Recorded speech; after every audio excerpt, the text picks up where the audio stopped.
गौतम गंभीर ने बाढ़ प्रभावित क्षेत्र का किया दौरा, सीएम केजरीवाल पर साधा निशाना। बीजेपी सांसद गौतम गंभीर ने पूर्वी दिल्ली के मयूर विहार में बाढ़ प्रभावित क्षेत्र का दौरा किया। इस दौरान उन्होंने बाढ़ प्रभावित लोगों के लिए रोजाना भोजन की व्यवस्था भी की। साथ ही उन्होंने अभी तक बाढ़ में फंसे लोगों को निकालने के लिए जल्द से जल्द इंतजाम करने के लिए निर्देशित किया। गौतम गंभीर ने बाढ़ प्रभावित लोगों से बात करते हुए उन्हें हर संभव मदद पहुँचाने का आश्वासन दिया। साथ ही उनके लिए अस्थायी टेंट, पानी और अन्य जरूरी सामान के इंतजाम के लिए अधिकारियों को निर्देशित किया। बीजेपी सांसद गौतम गंभीर ने बाढ़ प्रभावित क्षेत्र का दौरा करने के बाद आम आदमी पार्टी पर जमकर निशाना भी साधा। उन्होंने कहा कि आपने 9 साल में बुनियादी ढांचों पर एक पैसा भी खर्च नहीं किया। आपने केवल मुफ्त की राजनीति की, अपना घर बनाने की राजनीति की, लोगों को बेवकूफ बनाने की राजनीति की है। 9 साल से सिर्फ आरोप की राजनीति कर रही है और उनके पास कुछ करने को है नहीं।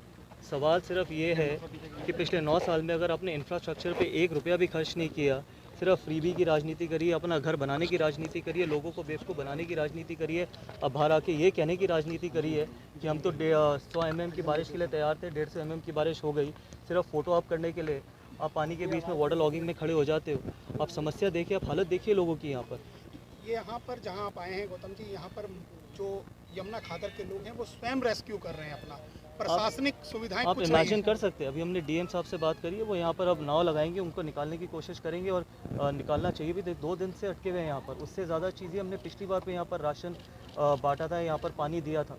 सच्चाई ये है कि हर चीज़ दिल्ली में जब भी कुछ होता है तो सांसदों के ऊपर ब्लेम आता है या सेंट्रल गवर्नमेंट के ऊपर। मैं ये पहले भी बात बोल चुका हूँ, ये आपके माध्यम से। देखिए, दिल्ली आप सबकी भी है, ये लोग हमारी जिम्मेदारी है। जो हमारे घर में हमारे को इतनी परेशानी नहीं होती जितनी यहाँ पर होती है। आप सवाल पूछिए दिल्ली के मुख्यमंत्री से कि पिछले 9 साल में कितना पैसा खर्च किया दिल्ली के इंफ्रास्ट्रक्चर पे। ना आपके पास रोड है, ये जो सीवर सिस्टम है, ना आपने इसके लिए कुछ किया, ना आपने साफ़ सफाई रखी, ना आपने 1 रुपया खर्च किया। तो मेरा मानना है जब तक ऐसी चीज़ें चलती रहेंगी तो राजनीति होती रहेगी। अगले साल फिर बारिश होगी, फिर हम कहीं ना कहीं ब्लेम गेम खेलेंगे। सच्चाई ये, सिर्फ फोटो आपकी राजनीति से कुछ नहीं होगा। ईमानदारी की राजनीति ही दिल्ली को बदल सकती है। गौतम जी, कितनी देर में यहाँ पर रेस्क्यू ऑपरेशन पहुँच रहा है? देखिए, अभी डीएम साहब से बात करिए, मैं फिर से बात करता हूँ और कोशिश करेंगे जल्दी से जल्दी इन 1000 लोगों को या 1500 लोग जो अटके हुए हैं, जो 2 दिन से अटके हुए हैं, उनको तो निकालें। ना उनके पास खाना है, ना उनके पास पानी है। जब तक उनको रेस्क्यू नहीं करेंगे, उनको ना खाना मिलेगा ना पानी। वहाँ पर छोटे बच्चे भी हैं। सच्चाई ये है कि ये वक्त नहीं है राजनीति करने का, ना ही ये वक्त है फ़ोटो ऑफ करने का।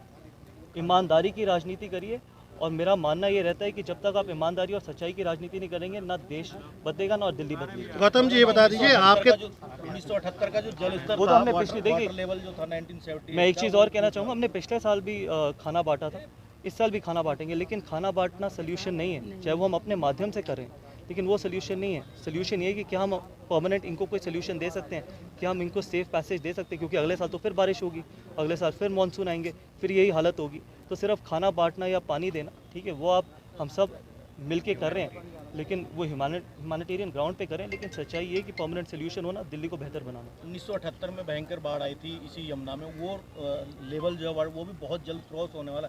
क्या दिल्ली उसके लिए तैयार है? सुविधाओं को लेकर क्या कहेंगे दिल्ली? और देखिए, मेरा 7.55 मीटर पानी चढ़ चुका। देखिए, सच्चाई ये है कि दिल्ली सरकार किसी भी चीज़ के लिए तैयार नहीं, और इसलिए तैयार नहीं है क्योंकि आप 9 साल से सरकार में। अगर आज आप उनसे ये सवाल पूछा जाए कि आपने दिल्ली के इंफ्रास्ट्रक्चर के लिए क्या किया है, आप बताइए दिल्ली की जनता को, तो उनके पास एक चीज़ भी कहने को नहीं होगी। वो पता है क्या शुरू कर देंगे? 15 साल से आप एमसीडी में थे, एलजी साहब हमें करने नहीं देते, सेंट्रल गवर्नमेंट हमें करने नहीं देती। सिर्फ उनके पास ये 3 जवाब हैं। लेकिन जब आप उनसे सच पूछेंगे तो कुछ नहीं, क्योंकि कुछ किया ही नहीं है। सब कुछ तो फ्री में बांटा है। जब आप फ्री में सब कुछ बांटते हैं तो फिर आपके पास पैसा कहाँ रह जाता है? Bureau report, team ANN news.